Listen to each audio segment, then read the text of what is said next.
혈당량 조절, 혈당량을 일정하게 유지해야 하는 까닭은요. 포도당은요. 세포호흡에 필요한 주요 에너지원입니다. 그러니까 자동차가 있어요. 자동차 휘발유 떨어지면 멈추죠. 그러니까 계속 연료를 공급해 줘야 됩니다. 그 연료에 해당되는 게 바로 포도당이에요. 혈당량이 일정하게 유지되어야 우리 몸이 정상적으로 기능할 수 있습니다. 혈당량 8시간 이상 금식한 정상인의 혈당량은요. 100ml당 70mg에서 100ml당 100mg 정도 유지돼야 됩니다. 다음 이자에 알파세포와 베타세포가 있어요. 이자는요. 소화액을 분비하는 분비기관이기도 하지만요. 호르몬을 분비하는 내분비샘이기도 합니다. 그래서 이자는 외분비샘도 있고 내분비샘도 있는데요. 그 내분비샘에서 이자에 랑게르한섬이라는 부분이 있는데 여기에 알파세포와 베타세포가 있습니다. 알파세포는 글루카곤, 베타세포는 인슐린이 분비되는데요. 글루카곤은 혈당량을 증가시켜주고요. 인슐린은 혈당량을 감소시켜줍니다. 그래서 간이 있으면요. 혈중 포도당 농도, 즉 혈당이 높아지면요. 인슐린이 분비돼서 안에다 집어넣습니다. 인슐린 안에다가 어떤 형태로 글라이코젠 형태로 저장을 합니다. 그 다음에 혈중 포도당 농도가 떨어지면요. 글루카곤이요. 분비돼서요. 글리코젠을 보내버립니다. 포도당으로 곤 보내버렸다. 이렇게 연상하시면 돼요. 이자에는요. 호르몬을 분비하는 내분비세포가 모여있는 섬 모양의 조직인 이자섬이 있습니다. 이자섬, 다른 말로 랑게르한섬이에요. 이자에는요. 글루카곤을 분비하는 알파세포와 인슐린을 분비하는 베타세포가 있다. 그래서 알고 말고 글루카곤, 배인 상처 나면 피가 뚝뚝뚝 떨어진다. 혈당 감소된다. 이렇게 외우시라고 했어요. 알고 말고 글루카곤. 조심해야 될 건요. 글라이코젠은요. 저장되는 형태고요. 글루카곤은요. 호르몬입니다. 혈당량 조절. 우리 몸은 혈당량 변화에 따라 이자에서 분비되는 인슐린과 글루카곤의 기량작용을 통해 혈당량을 조절합니다. 인슐린은 혈당 감소, 글루카곤은 혈당 증가 이렇게 되죠. 인슐린과 글루카곤의 각각 분비는요. 혈당량에 따라 음성 피드백으로 조절됩니다. 음식을 먹어서 혈당량이 정상 범위보다 높아질 때는요. 이자의 베타세포에서 인슐린 분비량이 증가합니다. 그러면서 혈당량을 낮추고요. 안에 집어넣는다. 인슐린, 간 안에다 집어넣는다. 음식을 먹은 지 오래되거나 운동을 해서 혈당량이 정상 범위보다 낮아지면요. 이자의 알파세포에서 글루카곤이 증가합니다. 혈당량을 높여버리고요. 다시 봅시다. 여기가 혈당의 정상 범위고요. 지금은 혈당이 정상 범위에 있네요. 그런데 운동을 시작해서 혈당이 정상 범위보다 낮아지면요. 혈당량이 감소되고요. 이자의 알파세포에서 글루카곤이 분비돼서 글라이코젠, 즉 포도당이 쭉 이어진 아주 고분자 물질입니다. 이렇게 저장되어 있는 놈을요. 끊어가지고요. 글라이코젠을 포도당으로 분해합니다. 그 다음에 혈액 속으로 넣어줘요. 그러면 혈당량이 증가되고요. 혈당량이 다시 증가했습니다. 그 다음에 밥을 먹어버리니까요. 혈당이 확 증가했어요. 그러면요. 혈당량 증가되면 이자의 알파세포에서 인슐린을 분비합니다. 그러면 인슐린은요. 혈중에 있던 포도당을요. 간에 글라이코젠 형태로 저장해요. 이렇게 고분자 물질로 저장합니다. 그 다음에 인슐린은요. 또 한 가지 역할을 하는데요. 체세포로 포도당 흡수를 증가시켜요. 그래서 혈당량을 감소시킵니다. 다시 봅시다. 고혈당일 때 이자의 베타세포에서 인슐린의 분비량이 증가합니다. 그래서 인슐린 증가. 간에서 포도당을 글라이코젠으로 합성하는 과정을 촉진해요. 그래서 혈중에 많았던 포도당들을 간에서 글라이코젠 형태로 저장한다. 체세포로 포도당의 흡수 촉진해요. 체세포로 포도당의 흡수 촉진합니다. 그럼 혈중 포도당이 체세포로 흡수되고 간에 글라이코젠 형태로 저장되기 때문에 혈당이 감소되는 거고요. 저혈당일 때 이자의 알파세포에서 글루카곤의 분비량이 증가됩니다. 그러면 혈당량 감소되면 알파세포에서 글루카곤 알고 말고 간에 저장된 글라이코젠을 포도당으로 분해해서 혈액으로 방출하는 과정을 촉진합니다.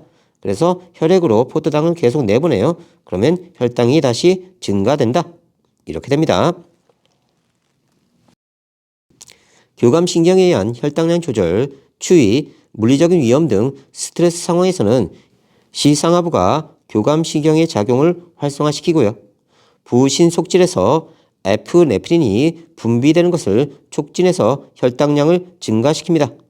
자, 부신속질, 부자인 줄 알았는데요. 속았어요. I18 됐죠? 스트레스 호르몬이에요. 심장박동 증가, 호흡 증가, 혈당량 증가.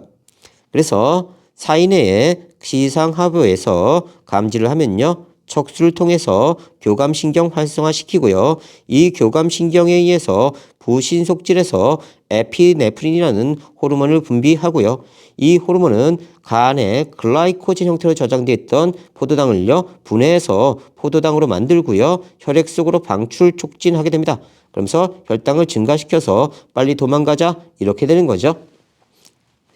시상하부에 의한 혈당량 조절, 시상하부는 자율신경계를 통해 혈당량 조절에 영향을 미칩니다.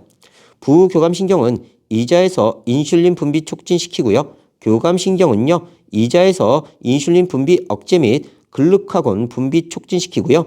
부신속질에서의 에피네프린 분비 촉진시킵니다.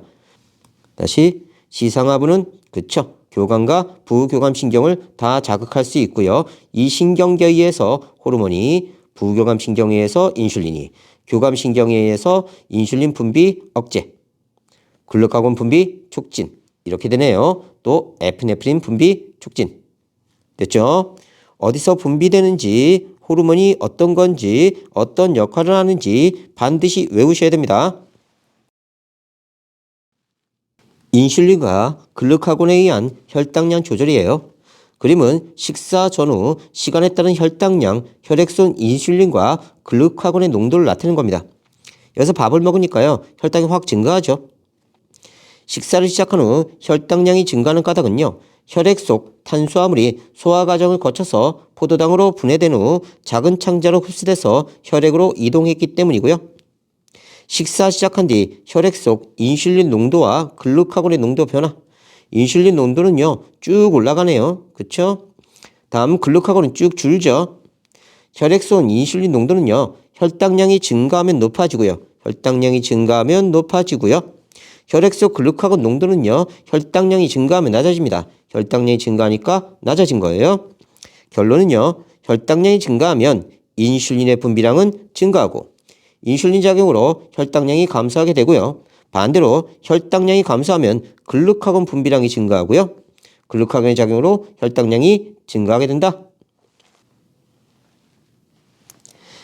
당뇨병은요. 콩팥에서 오줌이 만들어질 때 토리에서 보먼주머니로 물질이 빠져나오는 과정을 거친 후 포도당과 아미노산은 세뇨관에서 모세혈관으로 재흡수돼야 돼요. 건강한 사람의 경우 여과된 포도당이 모두 재흡수되니까요. 포도당이 오줌을 통해 배출되지 않지만요. 혈당이 높게 유지되는 당뇨병 환자의 경우 여과된 포도당이 모두 재흡수되지 못하고요. 일부는 오줌을 통해 빠져나갑니다. 따라서 오줌에 당이 섞여 나오는 증상이 당뇨병이에요. 자, 여기 콩팥이 있습니다. 콩팥 동맥이에요. 콩팥 동맥. 콩팥 동맥에는요. 노폐물하고 포도당, 아미노산 등이 있어요. 그런데 이게 걸러져서요. 깨끗한 피로 정맥으로 되돌려야 됩니다. 그리고 나머지는 이렇게 오줌으로 배설돼야 돼요. 자, 조금 더 자세히 보면요. 자, 여기가 콩팥 동맥입니다. 콩팥 동맥. 노폐물들이 있고요. 자, 여기가 토리예요. 토리. 여기가 보먼주머니고요. 그 다음 여기가 세뇨관이고요. 여기가 모세혈관입니다. 그러면 토리는요. 혈관이 이렇게 꼬여 있는 거예요. 그래서 압력이 높아집니다. 그래서 보먼주머니 쪽으로요. 노폐물을 이렇게 내보내요. 그러면 세뇨관을 통해서 집합관을 통해서 모였다가 방광에 모였다가 오줌으로 쫄쫄쫄 나가는 겁니다. 자, 반면에 포도당과 아미노산 등 필요한 것들도 여과가 일어나요. 그러면 우리가 밥을 먹어서 씹어서 소화시켜서 겨우 얻은 포도당과 아미노산이 몸 밖으로 나가면 안 되니까요. 이걸 100% 재흡수해서 몸 안으로 되돌립니다. 몸 안으로요. 이게 콩팥 정맥이에요. 정맥. 자, 그런데 체내에 포도당 농도가 너무 높은 거예요. 그래서 포도당이 많이 여과가 일어나고요. 다 재흡수 못하니까 오줌에 포도당이 섞여 나가는 병이 당뇨병입니다. 이렇게 기억하시면 되고요. 자, 다시 봅시다. 당뇨병의 원인. 그림은 건강한 사람과 어떤 당뇨병 환자의 포도당 섭취 전후 시간에 따른 혈당량과 인슐린의 농도 변화를 나타낸 것이다. 포도당 섭취 전 당뇨병 환자는요, 건강한 사람보다 혈당량이 높은 상태입니다.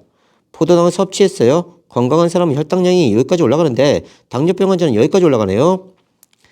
포도당 섭취 후 두 사람 모두 혈당량이 급격히 상승하지만 건강한 사람은 혈당량이 빠르게 정상 수준으로 회복되는 반면 정상까지 되돌아왔어요. 당뇨병 환자는 그렇지 않네요. 당뇨병 환자의 혈당량은요, 낮아지는 속도가 매우 느리고 고혈당 상태가 오랫동안 지속됩니다.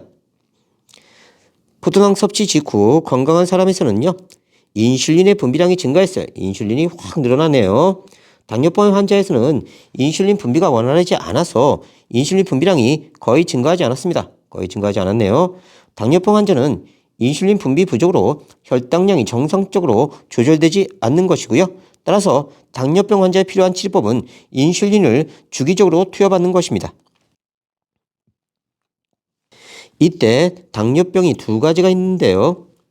자, 일형 당뇨병은요, 이자의 베타 세포가 파괴돼서 인슐린이 정상적으로 분비되지 않는 상태입니다. 주로 소아나 청소년에게서 발생해요. 인슐린을 주기적으로 투여해야 되고요.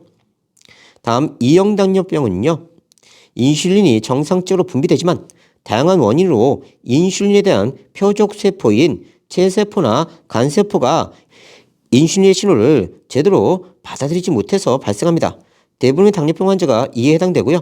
식습관과 생활습관 변화로 비만이 증가하면서 이형 당뇨병 환자가 급속히 늘고 있습니다. 그래서 외울 때는요, 1은요 파괴된 거고요. 뭐가 베타세포가, 2는요 표적세포에 문제가 생긴 겁니다. 그래서 1파 2표 이렇게 외워요. 1은 파괴된 거고요. 2는 표적세포에 문제가 있는 겁니다. 1파 2표. 됐죠? 그래서 당뇨병 환자, 일형 당뇨병 환자는요, 혈당량이 증가돼서 유지됩니다. 인슐린 농도가 낮아요. 왜? 1파, 파괴돼서 그래요. 베타세포가 파괴됐다. 1파 파괴됐다. 이형 당뇨병 환자는요, 혈당량이 높아지면 인슐린 농도도 높아집니다. 여기까지는 정상인데 표적세포가 반응하지 않는 거예요. 그래서 2표, 1파 2표, 표적세포가 반응하지 않는다. 이렇게 외우시면 됩니다. 1파 2표. 자, 외우세요.